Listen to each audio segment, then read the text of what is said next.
जय श्री कृष्णा दोस्तों। आज हम सुनने वाले हैं बृहस्पति देव की व्रत कथा। बृहस्पति देव की कथा सुनने से भगवान विष्णु जी का आशीर्वाद सदैव आप पर बना रहता है। तो चलिए कथा शुरू करते हैं। यदि दोस्तों आपने अभी तक हमारे YouTube चैनल को सब्सक्राइब नहीं किया है तो सब्सक्राइब करें और बेल आइकन को जरूर दबाएं, क्योंकि इससे हमारी आने वाली सभी वीडियो का नोटिफिकेशन आप तक पहुंच जाएगा। और इस चैनल पर आपको व्रत कथाएं सुनने को मिलेगी जो आप किसी भी व्रत में सुन सकते हैं और अपने व्रत को साकार बना सकते हैं। तो चलिए कथा शुरू करते हैं। भारतवर्ष में एक राजा राज्य करता था। वह बड़ा प्रतापी और दानी था। वह नित्य गरीबों और ब्राह्मणों की सहायता करता था। ये बात उसकी रानी को अच्छी नहीं लगती थी। वह न ही गरीबों को दान देती, न ही भगवान का पूजन करती थी, और राजा को भी दान देने से मना किया करती थी। एक दिन राजा शिकार खेलने वन को गए हुए थे, तो रानी महल में अकेली थी। उसी समय बृहस्पति देव साधु के वेश में राजा के महल में भिक्षा के लिए गए और भिक्षा मांगी। रानी ने भिक्षा देने से इनकार किया और कहा, हे साधु महाराज, मैं तो दान पुण्य से तंग आ गई हूं। मेरा पति सारा धन लुटाता रहता है। मेरी इच्छा है कि हमारा धन नष्ट हो जाए, फिर न रहेगा बांस और न बजेगी। बांसुरी साधु ने कहा, देवी, तुम तो बड़ी अजीब हो। धन संतान तो सभी चाहते हैं। पुत्र और लक्ष्मी तो पापी के घर भी होनी चाहिए। यदि तुम्हारे पास अधिक धन है तो भूखों को भोजन दो, प्यासों के लिए प्याऊ बनवाओ, मुसाफिरों के लिए धर्मशालाएं खुलवाओ। जो निर्धन अपनी कुंवारी कन्याओं का विवाह नहीं कर सकते, उनका विवाह करा दो। ऐसे और कई काम हैं जिनके करने से तुम्हारा यश लोक परलोक में फैलेगा। परंतु रानी पर उपदेश का कोई प्रभाव न पड़ा। वह बोली, महाराज, आप मुझे कुछ न समझाएं। मैं ऐसा धन नहीं चाहती जो हर जगह बांटती फिरूं। साधु ने उत्तर दिया, यदि तुम्हारी ऐसी इच्छा है तो तथास्तु। तुम ऐसा करना कि बृहस्पतिवार को घर लीपकर पीली मिट्टी से अपना सिर धोकर स्नान करना, भट्टी चढ़ाकर कपड़े धोना। ऐसा करने से आपका सारा धन नष्ट हो जाएगा। इतना कहकर वह साधु महाराज वहां से आलोप हो गए। जैसे वह साधु कहकर गया था, रानी ने वैसा ही किया। 6 बृहस्पतिवार ही बीते थे कि उसका समस्त धन नष्ट हो गया और भोजन के लिए दोनों तरसने लगे। सांसारिक भोगों से दुखी रहने लगे। तब वह राजा रानी से कहने लगा कि तुम यहाँ पर रहो, मैं दूसरे देश में जाता हूँ, क्योंकि यहाँ पर मुझे सभी मनुष्य जानते हैं, इसलिए कोई कार्य भी नहीं कर सकता। देश चोरी प्रदेश भीख बराबर है। ऐसा कहकर राजा प्रदेश चला गया। वहां जंगल को जाकर लकड़ी काटता और उसे शहर में बेचता।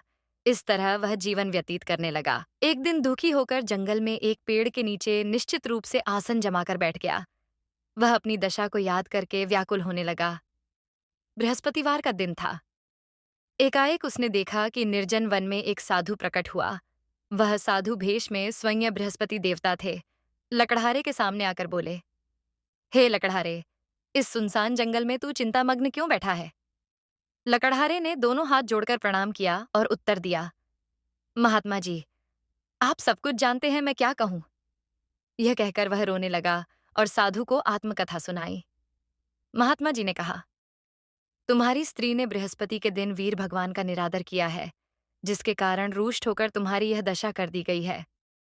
अब तुम चिंता को दूर करके मेरे कहने पर चलो, तो तुम्हारे सब कष्ट दूर हो जाएंगे और भगवान पहले से भी अधिक संपत्ति देंगे। तुम बृहस्पति के दिन पाठ किया करो। 5 रुपए के चने मुनक्का मंगवाकर उसका प्रसाद बनाओ और शुद्ध जल के लौटे में शक्कर मिलाकर अमृत तैयार करो। कथा के पश्चात अपने सारे परिवार और सुनने वाले प्रेमियों में अमृत व प्रसाद बांटकर आप भी ग्रहण करो। ऐसा करने से भगवान तुम्हारी सब कामनाएं पूरी करेंगे। साधु के ऐसे वचन सुनकर लकड़हारा बोला, हे प्रभो, मुझे लकड़ी बेचकर इतना पैसा नहीं मिलता जिससे भोजन करने के उपरांत कुछ बचा सकूं। मैंने रात्रि में अपनी स्त्री को व्याकुल देखा है। मेरे पास कुछ भी नहीं जिससे उसकी खबर मंगा सकूं।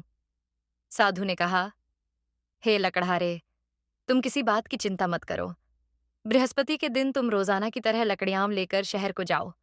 तुमको रोज से दुगुना धन प्राप्त होगा, जिससे तुम भली भांति भोजन कर लोगे तथा बृहस्पति देव की पूजा का सामान भी आ जाएगा। इतना कहकर साधु अंतर ध्यान हो गए। धीरे धीरे समय व्यतीत होने पर फिर वही बृहस्पतिवार का दिन आया। लकड़हारा जंगल से लकड़ी काटकर किसी शहर में बेचने गया। उसे उस दिन और दिन से अधिक पैसा मिला। राजा ने चना गुड़ आदि लाकर गुरुवार का व्रत किया। उस दिन से उसके सभी क्लेश दूर हुए। परंतु जब दोबारा गुरुवार का दिन आया तो बृहस्पतिवार का व्रत करना भूल गया। इस कारण बृहस्पति भगवान नाराज हो गए। उस दिन से उस नगर के राजा ने विशाल यज्ञ का आयोजन किया तथा शहर में यह घोषणा करा दी कि कोई भी मनुष्य अपने घर में भोजन न बनावे, न आग जलावे। समस्त जनता मेरे यहाँ भोजन करने आवे। इस आज्ञा को जो न मानेगा उसके लिए फांसी की सजा दी जाएगी। इस तरह की घोषणा संपूर्ण नगर में करवा दी गई। राजा की आज्ञानुसार शहर के सभी लोग भोजन करने गए, लेकिन लकड़हारा कुछ देर से पहुंचा, इसलिए राजा उसको अपने साथ घर लिवा ले गए और ले जाकर भोजन करा रहे थे तो रानी की दृष्टि उस खूंटी पर पड़ी जिस पर उसका हार लटका हुआ था। वह वहां पर दिखाई न दिया। रानी ने निश्चय किया कि मेरा हार इस मनुष्य ने चुरा लिया है। उसी समय पुलिस को बुलाकर उसको जेल खाने में डलवा दिया। जब लकड़हारा जेल खाने में पड़ गया और बहुत दुखी होकर विचार करने लगा कि न जाने कौन से पूर्व जन्म के कर्म से मेरे लिए दुख प्राप्त हुआ है, और उसी साधु को याद करने लगा जो कि जंगल में मिला था। उसी समय तत्काल बृहस्पति देव साधु के रूप में प्रकट हो और उसकी दशा को देखकर कहने लगे, अरे मूर्ख, तूने बृहस्पति देव की कथा नहीं करी, इस कारण तुझे दुख प्राप्त हुआ है। अब चिंता मत कर, बृहस्पतिवार के दिन जेल खाने के दरवाजे पर 4 पैसे पड़े मिलेंगे। उनसे तू बृहस्पति देव की पूजा करना, तेरे सभी कष्ट दूर हो जाएंगे। बृहस्पति के रोज उसे 4 पैसे मिले। लकड़हारे ने कथा कही उसी रात्रि को बृहस्पति देव ने उस नगर के राजा को स्वप्न में कहा, हे राजा, तुमने जिस आदमी को जेल खाने में बंद कर दिया है वह निर्दोष है। वह राजा है, उसे छोड़ देना। रानी का हार उसी खूंटी पर लटका है। अगर तू ऐसा नहीं करेगा तो मैं तेरे राज्य को नष्ट कर दूंगा। इस तरह रात्रि के स्वप्न को देखकर राजा प्रातःकाल उठा और खूंटी पर हार देखकर लकड़हारे को बुलाकर क्षमा मांगी तथा लकड़हारे को योग्य सुंदर वस्त्र व आभूषण देकर विदा किया तथा बृहस्पति देव की आज्ञानुसार लकड़हारा अपने नगर को चल दिया। राजा जब अपने नगर के निकट पहुंचा तो उसे बड़ा आश्चर्य हुआ। नगर में पहले से अधिक बाग, तालाब और कुएं तथा बहुत सी धर्मशाला, मंदिर आदि बन गई हैं। राजा ने पूछा, यह किसका बाग और धर्मशाला है? तब नगर के सब लोग कहने लगे, ये सब रानी और बांदी के हैं। तो राजा को आश्चर्य हुआ और गुस्सा भी आया। जब रानी ने यह खबर सुनी कि राजा आ रहे हैं, तो उसने बांदी से कहा कि हे दासी, देख, राजा हमको कितनी बुरी हालत में छोड़ गए थे। हमारी ऐसी हालत देखकर वह लौट न जाएं, इसलिए तू दरवाजे पर खड़ी हो जा। आज्ञानुसार दासी दरवाजे पर खड़ी हो गई। राजा आए तो उन्हें अपने साथ लिवा लाई।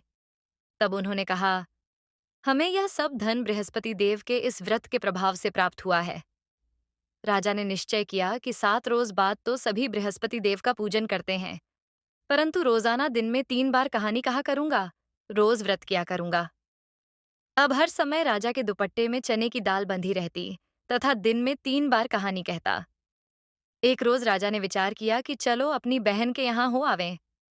इस तरह निश्चय कर राजा घोड़े पर सवार हो अपनी बहन के यहाँ को चलने लगा।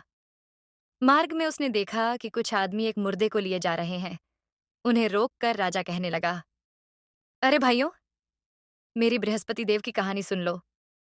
वे बोले, लो, हमारा तो आदमी मर गया है, इसको अपनी कथा की पड़ी है। परंतु कुछ आदमी बोले, अच्छा कहो, हम तुम्हारी कथा भी सुनेंगे। राजा ने दाल निकाली और जब कथा आधी हुई थी कि मुर्दा हिलने लग गया, और जब कथा समाप्त हो गई तो राम राम करके मनुष्य उठकर खड़ा हो गया। आगे मार्ग में उसे एक किसान खेत में हल चलाता मिला। राजा ने उसे देखा और उससे बोला, अरे भैया, तुम मेरी बृहस्पति देव की कथा सुन लो। किसान बोला, जब तक मैं तेरी कथा सुनूंगा तब तक 4 हरैया और जोत लूंगा। जब अपनी कथा किसी और को सुनाना। इस तरह राजा आगे चलने लगा। राजा के हटते ही बैल पछाड़ खाकर गिर गए तथा उसके पेट में बड़ी जोर का दर्द होने लगा। उस समय उसकी माँ रोटी लेकर आई। उसने जब यह देखा तो अपने पुत्र से सब हाल पूछा और बेटे ने सभी हाल कह दिया। तो बुढ़िया दौड़ी दौड़ी उस घुड़सवार के पास गई और उससे बोली कि मैं तेरी कथा सुनूंगी, तू अपनी कथा मेरे खेत पर चलकर ही कहना। राजा ने बुढ़िया के खेत पर जाकर कथा कही, जिसके सुनते ही वह बैल उठ खड़े हुए तथा किसान के पेट का दर्द बंद हो गया। राजा अपनी बहन के घर पहुंचा। बहन ने भाई की खूब मेहमानी की। दूसरे रोज प्रातःकाल राजा जगा तो वह देखने लगा कि सब लोग भोजन कर रहे हैं। राजा ने अपनी बहन से कहा कि ऐसा कोई मनुष्य है जिसने भोजन नहीं किया हो। मेरी बृहस्पति देव की कथा सुन ले। बहन, हे भैया, यह देश ऐसा ही है। पहले यहाँ लोग भोजन करते हैं, बाद में अन्य काम करते हैं। अगर कोई पड़ोस में हो तो देख आऊं। वह ऐसा कहकर देखने चली गई, परंतु उसे कोई ऐसा व्यक्ति नहीं मिला जिसने भोजन न किया हो। अतः वह एक कुम्हार के घर गई, जिसका लड़का बीमार था। उसे मालूम हुआ कि उनके यहाँ 3 रोज से किसी ने भोजन नहीं किया है। रानी ने अपने भाई की कथा सुनने के लिए कुम्हार से कहा। वह तैयार हो गया।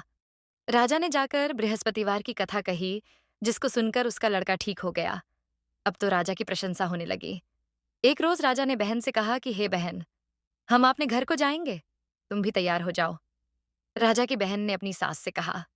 सास ने कहा, हाँ चली जा, परंतु अपने लड़कों को मत ले जाना, क्योंकि तेरे भाई की कोई औलाद नहीं है।